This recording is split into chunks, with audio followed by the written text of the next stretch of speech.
सभी के लिए इसका लाभकारी प्रभाव होगा, लेकिन खासतौर पे जो सिंह और कुंभ राशि के लोग हो गए उनके लिए स्नान का खास महत्व होगा। जी हाँ, साथ ही साथ कोलकाता से हमारे साथ महिलाएं जिनके साथ बच्चों को लेकर आई हैं। अभी मेरे उनसे बात हो रही थी, हमने पूछा कि आप लोग इतनी ठंड में, जबकि कल होली है, यहाँ पर आई हैं, बहुत इन्होंने खास बात कही। मैं आपको बताऊं कि अभी हमने छू कर देखा था, ही आ जाएगी, एक कह सकते हैं हल्का सा जो है डिनर तक और इंतजार करना पड़ेगा। जी यानी इंतजार अब भी है। सिद्धार्थ, आप हमारे साथ लाइन पे रहिए, आपसे बातचीत करेंगे, हरिद्वार से भी हम दर्शकों को जानकारी देंगे पल पल की वहां पर क्या हो रहा है। स्नान आज के दिन खास माना जाता है, हरिद्वार में लाख गुना फल प्राप्ति होती है। आज के दिन अगर पूर्ण चंद्र ग्रहण के दिन यहाँ पर स्नान किया जाए, ये मान्यता है। वहां पर क्या हो रहा है ये भी दर्शकों को बताएंगे, लेकिन फिलहाल वक्त एक छोटे से उस श्राप के से बचने के लिए, उस श्राप के अभिशाप से मुक्त होने के लिए तपस्या करते रहे। राजा भगीरथ ने आखिरकार उनकी तपस्या पूरी हुई और भगवान शिव जब प्रसन्न हुए तब राजा भगीरथ उनसे कहा कि उनके जो पुरखे हैं जो इस धरती पर श्राप से जल के मर गए थे, उनकी मोक्ष के लिए ये जरूरी है कि गंगा जो है, जो स्वर्ग की नदी कही जाती है, वो गंगा नदी धरती पर आए। और शिव ने जब उनको आशीर्वाद दिया राजा भगीरथ को, तो ये कहा गया कि भगवान ब्रह्मा के कमंडल से निकल करके ये गंगा नदी जो है सीधे स्वर्ग से धरती पर आई गई। ये कहा गया कि गंगा नदी स्वर्ग से धरती पर जब आएगी तो उसका वेग इतना होगा कि धरती उसको बर्दाश्त नहीं कर सकती। तो ये कहा जाता है कि हिमालय के पर्वत पर भगवान शिव खुद बैठे और स्वर्ग से आती हुई जो गंगा है वो पहले भगवान शिव की जटाओं में आई, जिसको कि हम गंगोत्री कहते हैं, और वहां से बहती हुई ये गंगा यहाँ पर आई। हरिद्वार वो जगह है जहाँ पहली बार गंगा नदी, जो भागीरथी नदी है, वो गंगा नदी जो है वो पहाड़ों की गोद से निकलकर मैदान में आके मिलती है। तो ये वो नदी है जिसने राजा भगीरथ के पुरखों को मोक्ष की प्राप्ति कराई थी, और तभी से यह मान्यता है कि इस नदी में डुबकी लगा लेने भर से मोक्ष की प्राप्ति होती है। जो तमाम जो कष्ट है लोगों के, जो तमाम पाप हैं वो धुल जाते हैं। वो उसी आस्था के दम पर, उसी विश्वास के दम पर लोग यहाँ आते हैं। हमारे साथ कुछ लोग हैं जो इस सर्दी में यहाँ पे स्नान करने आए हैं। कुछ लोग, आप लोग बताइए कि कहाँ से आए हैं आप लोग और इतनी ठंड में स्नान करने आए हैं? किस जगह से आए हैं कल होली को छोड़कर? पंजाब से आए हैं, पटियाला से। क्यों आए हैं यहाँ पर आप इतनी रात में स्नान करने के लिए इतनी ठंड में?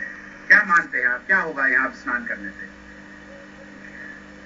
गंगा में स्नान करने से ये है कि जो हमारे पिछले जन्मों के कोई बुरे कर्म है। तो बुजुर्ग महिलाएं नहीं है, छोटे बच्चे भी हैं, और इन बच्चों राजीव शर्मा जी हैं, शूर साहब हैं, जिनके बारे में ये कहा जाता है कि उन्होंने कई जो इनकी भविष्यवाणियां हैं नेताओं के बारे में, हिंदुस्तान की क्रिकेट टीम के बारे में इन्होंने कई भविष्यवाणियां की हैं, अखबारों में छपी, और उनमें से कई भविष्यवाणियां सही साबित हुई हैं। राजीव जी, पहले ये बताइए, भविष्यवाणियों की बात बाद में हम करेंगे, ये बताइए कि जो क्या खास बात है अगर हरिद्वार में जो लोग इस वक्त डुबकी लगाएंगे उनको कौन सा पुण्य प्राप्त होगा? क्यों, क्या खास बात है हरिद्वार में डुबकी लगाने की? हमारे शास्त्रों में जिन स्थानों पर अमृत की बूंदें गिरी वो कुंभ स्थल बने, उनमें हरिद्वार भी एक है। हरिद्वार उन जगहों में से जहां अमृत की बूंदें गिरी थी, यहाँ पे अमृत की बूंदें गिरी थी यहाँ पर, और इसलिए अमृत की बूंदें जहां पर जिन जगहों पर गिरी थी उन जगहों पर उन जगहों पर डुबकी लगाने से मोक्ष की प्राप्ति होती। पंडित जी, आपकी जो बहुत प्रसिद्ध भविष्यवाणी है, थोड़ी देर आप हमसे पहले बता रहे थे कि चंद्र ग्रहण के समय मैच तो नहीं हो रहा, लेकिन हमारी टीम गई हुई है। क्या आपको लगता है कि पूरे देश में इतना उत्साह है, लोगों को भरोसा है कि हम शायद इस बार वर्ल्ड कप जीत के लाएं? आपकी क्या भविष्यवाणी और क्या चंद्र ग्रहण का उस पर कोई प्रभाव होगा? मेरी भविष्यवाणी जो मैंने आपको बताऊं, सबसे बड़ा दुर्भाग्य हमारे देश का है कि हम पश्चिमी सभ्यता की ओर जा रहे हैं। नहीं, मैं सीधे क्रिकेट टीम की बात कराऊंगा आपको कि हमारे शास्त्रों में विधान है कि कोई भी शुभ कार्य होलाअष्टक से होली तक नहीं किया जाता। तो होलाअष्टक हमारा 24 फरवरी से शुरू हो गया था। ना इसमें गृह प्रवेश होता, ना शादी होती, ना यात्राएं होती, और यही सबसे बड़ा कारण हमारी क्रिकेट टीम की हार का होगा कि होलाअष्टक में उन्होंने यात्रा शुरू की। अगर वो सेमीफाइनल तक ही पहुंच जाए तो वो भी चमत्कार ही होगा। लेकिन लेकिन ये बताइए कि अगर चंद्र ग्रहण से ये बुरा प्रभाव पड़ता है क्रिकेट की टीम पर, तो दुनिया भर की जो सारी टीम हो इसी वक्त यात्रा की है उन्होंने, तो सब पे बुरा प्रभाव पड़ना चाहिए। तो फिर इस हिसाब से तो कोई कप नहीं जीत पाएगा, सारी टीमों पे बुरा प्रभाव पड़ेगा, सिर्फ हिंदुस्तान की टीम पर क्यों? आपका प्रश्न बहुत अच्छा है, लेकिन जिस समय ये ग्रहण शुरू होगा वो धनु लग्न में शुरू होगा, जो भी शुरू होने वाला है। इस समय धनु लग्न शुरू हो गया है और हमारी जो भारत जो देश है इसकी जो राशि है वो धनु राशि है, भारत से बनती है, तो उसके ऊपर सबसे ज्यादा प्रभाव इसलिए है भारत की टीम पर है। और इसलिए ऑस्ट्रेलिया पर तो ये जो उसकी राशि है मेष है, वो लगन तो इस तरह नहीं है, ये भारत का धनु लगन है। इसी कारण मैं कह रहा हूं कि इसका सबसे ज्यादा प्रभाव भारत की टीम पर क्या राजनीति हर क्षेत्र में पड़ेगा। आपका कहने का मतलब जिस तरह व्यक्तियों की अपनी अपनी राशि होती है, हर देश की भी अपनी राशि होती है और भारत की राशि धनु है निश्चित तौर पर। और धनु के लिए तो क्या कोई उपाय, अगर आप कह रहे हैं कि भारत हमारी टीम जो है, बहुत लोग सुन के मायूस होंगे शायद, आप कह रहे हैं कि हम सेमीफाइनल तक भी नहीं पहुंच पाएंगे, क्या कोई तरीका ऐसा था या अभी कोई ऐसा तरीका है जो आप सुझाव देना चाहें जिससे हो सकता है आपकी समझ से टीम का जो परिणाम वो बेहतर हो सके, हम कब जीत सके, उसकी उम्मीद बढ़ जाए? मैं शास्त्रों की बात करूंगा, अनुमानों पर ध्यान नहीं दूंगा। सबसे बड़ी बात, अगर किसी के लिए कुछ किया जाए सबसे पहले आप संकल्प लें, तभी आपको उसका कुछ लगता है। जैसे हमारा कोई मुकदमा वकील को अटॉर्नी पावर देंगे तभी आपका मुकदमा लड़ सकता है। तो भगवान के दरबार में जब तक ये क्रिकेट बोर्ड हमारा या द्रविड़ जी खिलाड़ी कोई संकल्प किसी को देके करवाता, अभी हाल में आपने देखो अभिषेक बच्चन के लिए, अमिताभ के लिए लोग बहुत करते रहे, वो सब व्यर्थ जाएगा जब तक आपको संकल्प ही किसी ने दिया, तो आप उसके लिए कुछ नहीं कर सकते। दुआएं भारत की है, मेरी भी दुआएं हैं, लेकिन दुआओं से ग्रह नक्षत्र नहीं चलते। ग्रह नक्षत्र निश्चित तौर पर अपना प्रभाव डालेंगे और खिलाड़ियों पर भी प्रभाव पड़ेगा। सब जगह धोनी है, लेकिन क्योंकि सिंह राशि धोनी की है और सिंह राशि पर इसमें ग्रहण शुरू हो रहा है। लेकिन आपने कहा कि धनु राशि है भारत की, इसलिए हमारे क्रिकेट पे बहुत बुरा प्रभाव पड़ेगा। के.एन. राव जो देश के बहुत जाने माने ज्योतिष हैं, आप जानते होंगे, बिल्कुल, उनकी भविष्यवाणी है। उन्होंने कहा है कि ये जिस प्रभाव की वजह से आप कह रहे हैं कि बुरा असर होगा, उसी प्रभाव की वजह से वो कह रहे हैं कि उस प्रभाव की वजह से वो कह रहे हैं कि भारत की जो टीम है वो बहुत अच्छा खेलेगी, खासतौर पर तेंदुलकर, सहवाग और सचिन है, ये बहुत अच्छा खेलेंगे। तो क्या कहा जाए, क्यों ऐसी भिन्नता है? ये आपकी बिल्कुल सही बात है, बड़े विद्वान ज्योतिष के विद्वान है, लेकिन ज्योतिष ऐसा विषय है, इसमें हर आदमी का अपना शोध है। जो मेरा अपना शोध है मैं उसके हिसाब से कह रहा हूँ, मैं किसी की क्रिटिसाइज नहीं कर रहा हूँ ज्योतिष का। कि जो धनु की राशि है सिंह राशि और वीरेंद्र सहवाग की जो वृष राशि है, क्योंकि इसमें गोचर में शनि वक्री है कर्क राशि में, तो वो शनि जब आपकी तरफ देख ही रहा उल्टी दिशा में, इसलिए सहवाग की बैटिंग नहीं चल रही और निश्चित तौर पर आगे भी नहीं चलेगी। आपका कहना है कि जो चंद्र ग्रहण है उसका प्रभाव भारत की टीम पर अच्छा नहीं पड़ेगा। आइए हम दर्शकों को दिखाते हैं कि के.एन. राव जो देश के जाने माने ज्योतिष हैं, उन्होंने क्या कहा है इस राशि, इस जो चंद्र ग्रहण है उसका क्या प्रभाव पड़ेगा भारत की टीम पर। अब हम इन सारी बातों को भूलते हैं और बात करते हैं अपने राष्ट्रीय बुखार, नेशनल फीवर, क्रिकेट की। राव साहब, हमें पता है कि आप क्रिकेट में खासी दिलचस्पी रखते हैं और कोई भी मैच मिस नहीं करते। ये बताइए कि हमारी टीम वेस्ट इंडीज में है, वर्ल्ड कप होने वाला है, इस चंद्र ग्रहण का क्या कोई असर देखने में आ सकता है उनके प्रदर्शन पर? क्या कोई खास खिलाड़ी प्रभावित हो सकता है?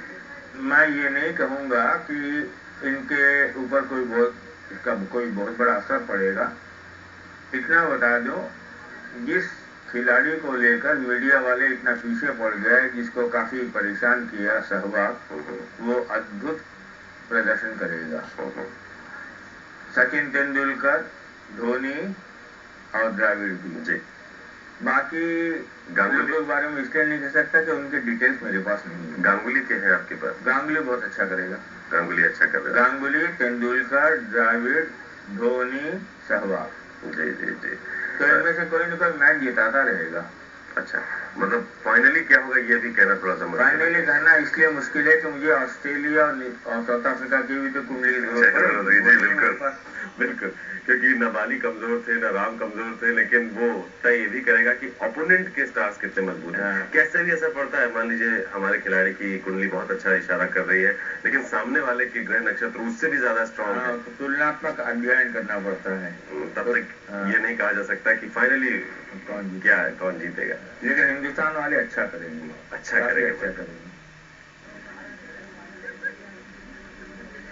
के.एन. राव साहब का आपने सुना। के.एन. राव साहब का कहना है कि जो भारत की टीम है वो बहुत अच्छा खेलेगी, खासतौर पर सचिन तेंदुलकर, सहवाग और गांगुली बहुत धमाका करेंगे और हो सकता है कि हमारी जो टीम है वो कप लेकर लौटे। लेकिन यहाँ हरिद्वार में जो हमारे साथ जो पंडित हैं उनका ये मानना नहीं है। उनको लगता है कि जिस वक्त यहाँ की टीम ने सफर किया है वर्ल्ड कप के खेलने के लिए, वो समय उनके लिए अच्छा नहीं है।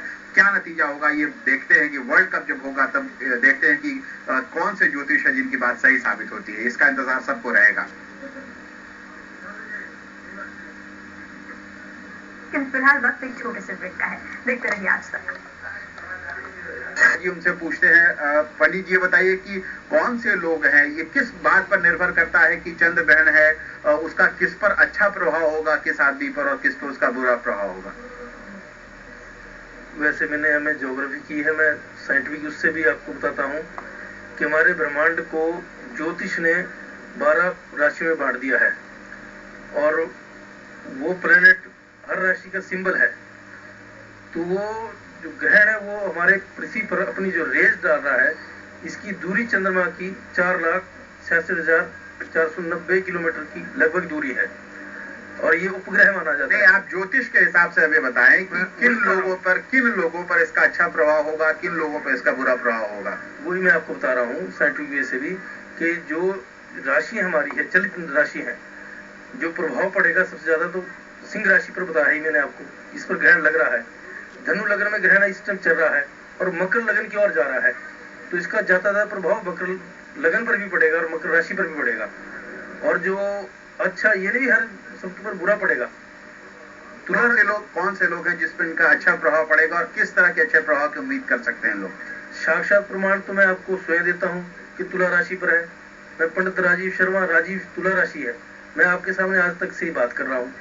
तो भाग्योदय कारक तो मेरे लिए तुला राशि के लिए, और जो मीन राशि है उसके लिए भी अच्छा है, और कुछ राशि के लिए सम है जिसमें कन्या राशि है और वृश्चिक राशि है, और सबसे क्रूरतम तो सिंह राशि मैंने आपको बताया कि कुछ राशियों के लिए आपका कहना है कि बहुत अच्छा है, कुछ के लिए कुछ खास अच्छा या बुरा नहीं है, और कुछ राशियों पर उसका बुरा प्रभाव है। जिन राशियों की आपने कहा कि सिंह राशि या तुला राशि के लिए बहुत अच्छा नहीं है चंद्र ग्रहण, उन लोगों को के लिए अच्छा है लेकिन सिंह के लिए अच्छा नहीं। सिंह राशि के लोगों को इसका जो खराब प्रभाव है, इसका कुप्रभाव है, उससे बचने के लिए वो क्या कर सकते हैं? अभी कुछ घंटे बचे हैं, क्या करें वो लोग तो उसका जो उनके ऊपर बुरा प्रभाव हो कम हो जाए? ज्योतिष का काम है जन हिताय के लिए।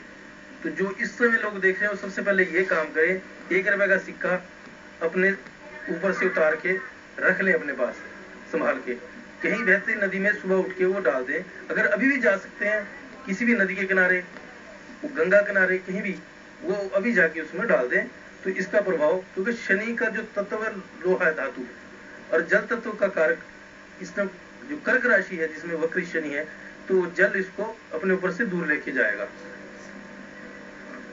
अगर 1 रुपए का सिक्का नदी में अर्पण कर दें तो इसके बुरे प्रभाव से बचा जा सकता है। बिल्कुल निश्चित तौर पर। जो लोग कह रहे हैं कि इसका प्रभाव सिर्फ व्यक्तियों पर नहीं बल्कि पूरे देश पर, पूरे राज्य के शासन पे पड़ता है। हम इस वक्त उत्तराखंड में खड़े हैं, नई सरकार यहाँ बनने वाली है।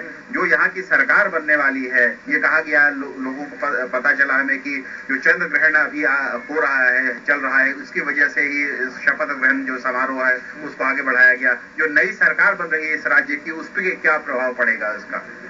जहां तक उत्तराखंड की भूमि पर बैठा हूं, देवभूमि मानी गई है। जो इन्होंने काम किया बहुत अच्छा किया, श्रेष्ठ काम किया कि होला अष्टक के दौरान इन्होंने शपथ ग्रहण नहीं किया, लेकिन यही गलती पंजाब सरकार ने की। और वही बात मैंने आपको कहा था कि क्रिकेट में भी वही गलती हुई कि उन्होंने यात्रा उसमें की। तो होला अष्टक के बाद ये करेंगे, आप होली के बाद ग्रहण शुभ मुहूर्त में, तो निश्चित तौर पर अच्छा रहेगा भाजपा के लिए। लेकिन और जो पड़ोस का राज्य है आपका उत्तर प्रदेश, वहां पर बहुत आजकल मुलायम सिंह सरकार के ऊपर तलवारें लटक रही है, उनके ऊपर क्या प्रभाव पड़ सकता है मुलायम सिंह की सरकार पर इसका? हो सकता है मेरी बात का किसी को बुरा लगे, लेकिन ज्योतिष कहता है सत्य कहो, सत्य हमेशा कड़वा होता है। मैं अखबार में पहले भी दे चुका है, मुलायम सिंह की सिंह राशि है, ग्रहण उनकी राशि पर है, और वो न्यायालय के चक्कर में आपके सामने ही उजागर हुआ सुप्रीम कोर्ट का। और उत्तर प्रदेश की सत्ता में सिंह राशि, मुलायम सिंह, मायावती, इनके लिए ये समय अच्छा नहीं रहेगा। और उत्तर प्रदेश की वृष राशि है, तो वृष राशि के लिए उत्पात कारक ये योग है। ये बात है ये एक लोग अगर छोटा सा अगर आप बहुत संक्षेप में जवाब दे सके, लोग ये जानना चाहेंगे कि व्यक्तियों की तो राशि होती है, देश या राज्य की राशि कैसे हो सकती है? जो चलित नाम है वो देश हो, चाहे राष्ट्र हो, चाहे नगर हो, निश्चित तौर पर ग्रह उसके नाम से उस पर प्रभाव डालते हैं। यही कारण था कि रशिया टूट गया जब उसकी 60 उस राशि पर थी। आपने सुना कि बहुत कुछ भविष्यवाणी कर रहे हैं पंडित राजीव शर्मा। उनका कहना है कि जो उत्तराखंड की सरकार है उसने शपथ ग्रहण समारोह टाल दिया, अपना इस चंद्र ग्रहण के बाद करेंगे, वो बहुत अच्छा है। लेकिन मुलायम सिंह जो कि सिंह राशि के हैं, उनके लिए चंद्र ग्रहण अच्छा प्रभाव नहीं होगा। हो सकता है कि उनकी सरकार के ऊपर खतरा आ जाए, ऐसा पंडित राजीव शर्मा जी का कहना है। बहुत बहुत शुक्रिया बालकृष्ण पूरी बातचीत के, यानी कि हरिद्वार में लोग डुबकी लगा रहे हैं।